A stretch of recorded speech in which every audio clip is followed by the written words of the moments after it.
In the last section, we added a callback to the map view, and we were able to successfully console log data from the map whenever the user dragged around on it, like so. So in this section, we're going to take a closer look into the object that gets console logged from the map and see how we can use the data inside of it to form up our request to go and grab some weather data.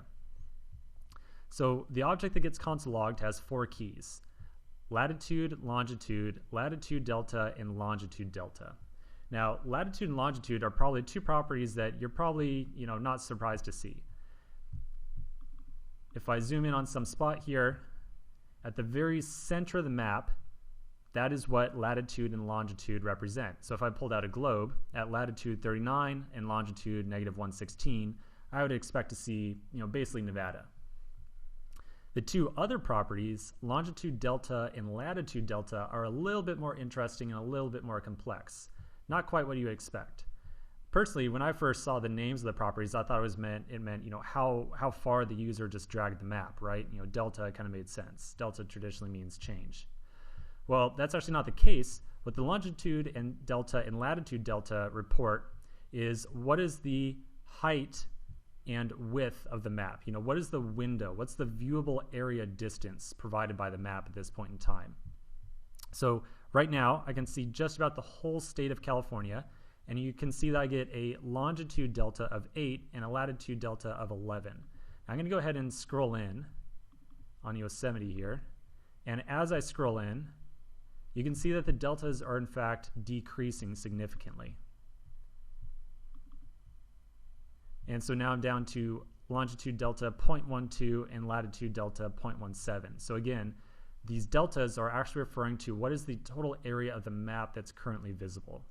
So these deltas aren't quite useful for us in this particular application, but I'm sure you could think of other applications where you definitely want to have these numbers handy.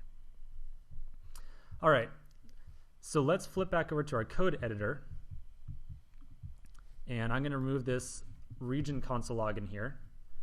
And we're going to talk about we're going to add on just a little extra feature on here just to help the user out. If I refresh the simulator, and then I start to zoom in on, say, let's go back to San Francisco. That's where I live, so I'm kind of partial. We're reporting data, weather data, to the user at the very center of the map. And for a user, it's actually kind of hard to tell what the center of the map is, right? Like right now, am I centered on Hayward or Castro Valley? There could be slightly different weather between the 2 locations, right? So it'd be really helpful if we gave the user some indication of what the center of the map is. It would kind of help them locate what the exact location that they're getting weather data for. So the way that we're going to address this is by placing a pin on the map. A pin, you may have seen in the iOS map or the Android map application, is it literally just looks like a pin. Internally to MapView, it's referred to as an annotation. You can think of it, an annotation as being kind of like, we're annotating the map in some fashion. We're adding some piece of information to the map. So to add this annotation, we're going to do it in a 2-step process.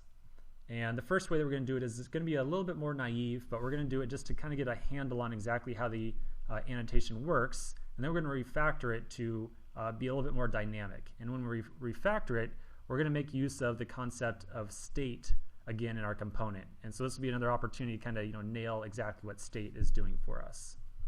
So to add an annotation inside of our render function here, I'm going to add another variable called pins, and pins is going to be an array with 1 object. The object is going to have 2 keys. It's going to have a latitude of 37 and a longitude of -95. And so this is where I said just a second ago that our data was going to be static. You can see that these are clearly static values that we're adding here.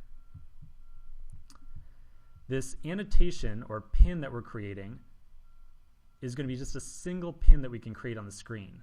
You'll notice that we have the array outside of it, and what that really tells you is that we can have multiple pins on the screen at the same time. If you've ever used the app Yelp, for example, the mobile app, when you scroll around on the map to find restaurants in your area, they can show you, maybe 10 or 15 pins on the screen at the same time. So the map does have the ability to add multiple pins and display them at the same time, but for our application, we really just want to show one pin at a time. So now that we've put together this pins object here, we're going to pass it into the map view on a property called annotations. And we'll pass it this pins array right here.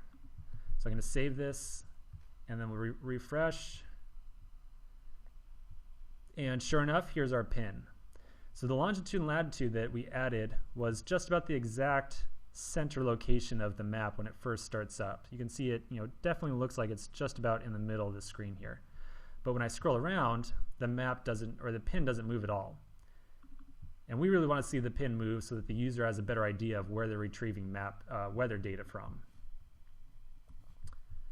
So let's go ahead, and in the next section, we're going to take this from being a statically placed pin to a dynamically placed pin. That's a tongue twister. Anyways, I'll see you in the next section.